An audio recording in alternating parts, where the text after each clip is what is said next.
Assalamualaikum warahmatullahi wabarakatuh.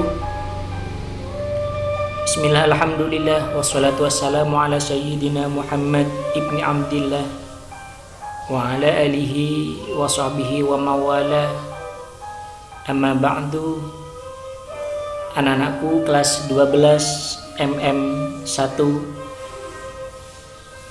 mudah-mudahan semuanya tetap diberikan kesehatan oleh Allah Subhanahu wa Ta'ala, sehingga bisa mengikuti kegiatan pembelajaran daring pada hari ini dan juga bisa mengikuti kegiatan pembelajaran daring untuk seterusnya.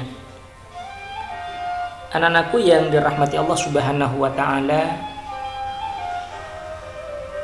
Pak Ubay akan melanjutkan materi yang belum tuntas di pertemuan sebelumnya, yaitu tentang berpikir kritis dan demokratis. Pada kesempatan ini Pak Ubay akan menjelaskan tentang Al-Quran Surah Al-Baqarah ayat 164, yang mana Al-Quran Surah Al-Baqarah ayat 164 ini juga anjuran bagi kita semua untuk berpikir kritis terhadap apa yang telah Allah ciptakan di alam semesta ini. Untuk itu, marilah kita sama-sama membaca terlebih dahulu Al-Quran Surah Al-Baqarah ayat 164 ini. A'udzubillahi minasyaitonirrajim. Bismillahirrahmanirrahim. Inna fi khalqis samawati wal ardi wa ikhtilafil laili wan nahari wal fulki allati tajri fil bahri bima yanfa'un nas wa ma anzalallahu minas sama'i min ma'in fa ahya bihil arda ba'da mautiha wa batha fiha min kulli dabbatin wa tasrifir riyahi wasahabil musakhkhari bainas sama'i wal ardi laayatin liqaumi ya'qilun. Sesungguhnya dalam penciptaan langit dan bumi, silih bergantinya malam dan siang, bahtera yang berlayar di laut membawa apa yang berguna bagi manusia, dan apa yang Allah turunkan dari langit berupa air, lalu dengan air itu Dia hidupkan bumi setelah mati, dan Dia sebarkan di bumi segala jenis hewan dan pengisaran angin yang awan yang dikendalikan antara langit dan bumi. Sungguh terdapat tanda-tanda keesaan dan kebesaran Allah bagi kaum yang memikirkan. Anak-anakku yang dirahmati Allah, ini merupakan perintah kepada kita semua untuk berpikir tentang apa yang telah Allah ciptakan. Bagaimana kemudian Allah mengganti dari malam menjadi siang, lalu kemudian Allah turunkan air hujan dari langit, sehingga dengan adanya air hujan itu bumi yang awalnya kering menjadi hidup, dan kemudian Allah kendalikan yang namanya angin ini. Allah itu mengendalikan angin dengan kekuasaan Allah, yang kemudian Allah menugaskan kepada malaikat Mikail yang juga merangkap sebagai pemberi rezeki. Jadi luar biasa Allah itu di dalam proses penciptaan alam semesta ini. Anak-anakku yang dirahmati Allah Subhanahu wa Ta'ala, untuk Al-Quran Surah Al-Baqarah ayat 164 ini memiliki kesimpulan sebagai berikut. Yang pertama, kita dianjurkan untuk memperhatikan ciptaan Allah yang menunjukkan kebesarannya. Luar biasa Allah menciptakan alam semesta ini. Langit, kita coba amati, apakah ada tiangnya langit ini sehingga membentang di atas sana? Tidak. Kenapa? Karena itu adalah ciptaan Allah. Coba kita lihat Suramadu saja, yang panjangnya hanya 5 km. Berapa banyak penyanggah yang ada di bawahnya agar supaya tidak ambruk. Akan tetapi Allah menciptakan langit tanpa tiang, tidak ambruk. Itulah sesuatu yang luar biasa. Makanya sepantasnya bagi kita untuk senantiasa berpikir terhadap apa yang telah Allah ciptakan. Lalu kemudian anakku yang dirahmati Allah, kita juga dianjurkan untuk memperhatikan proses penciptaan langit dan bumi. perubahan siang dan malam, bertiupnya angin, turunnya air hujan, dan aneka macam binatang ciptaan Allah. Allah menciptakan langit itu 2 hari, menciptakan bumi 2 hari, menciptakan isinya bumi ini, isinya langit ini adalah 2 hari, sehingga akumulasi secara keseluruhan adalah 6 hari. Seperti Allah sampaikan di dalam Al-Quran, fi sittati ayyamin, dalam 6 hari. Lalu kemudian anakku yang dirahmati Allah Subhanahu wa ta'ala, yang ketiga, kita harus menjauhi sifat-sifat sombong, ria, hasud, iri hati, dan sifat tercela lainnya dengan ilmu dan kemampuan yang dimiliki, karena semuanya itu merupakan pemberian dari Allah Subhanahu wa ta'ala. Misalnya diberikan anugerah kepintaran yang luar biasa, jangan sombong. Kenapa? Wa fawqa kulli dzi ilmin alim. Ketika engkau menjadi orang yang alim, yang pintar, yang jenius, maka wa fawqa kulli dzi ilmin alim, ada zat yang maha pintar, ada zat yang maha jenius. Siapa itu? Yaitu Allah Subhanahu wa ta'ala. Makanya jangan pernah sombong. Kenapa?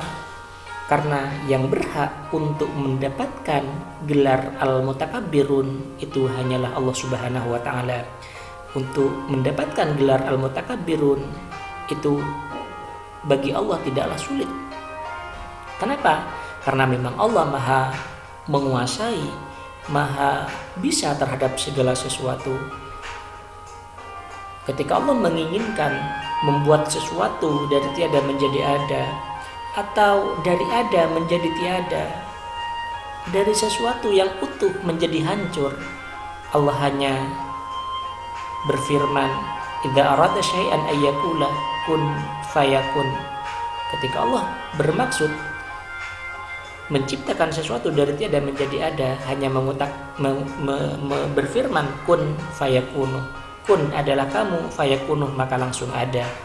Beda dengan kita sebagai manusia biasa, ketika mengatakan kun, maka yang terjadi adalah pakun, atau dalam bahasa Madura kun pakun, artinya tetap tidak ada perubahan apa-apa.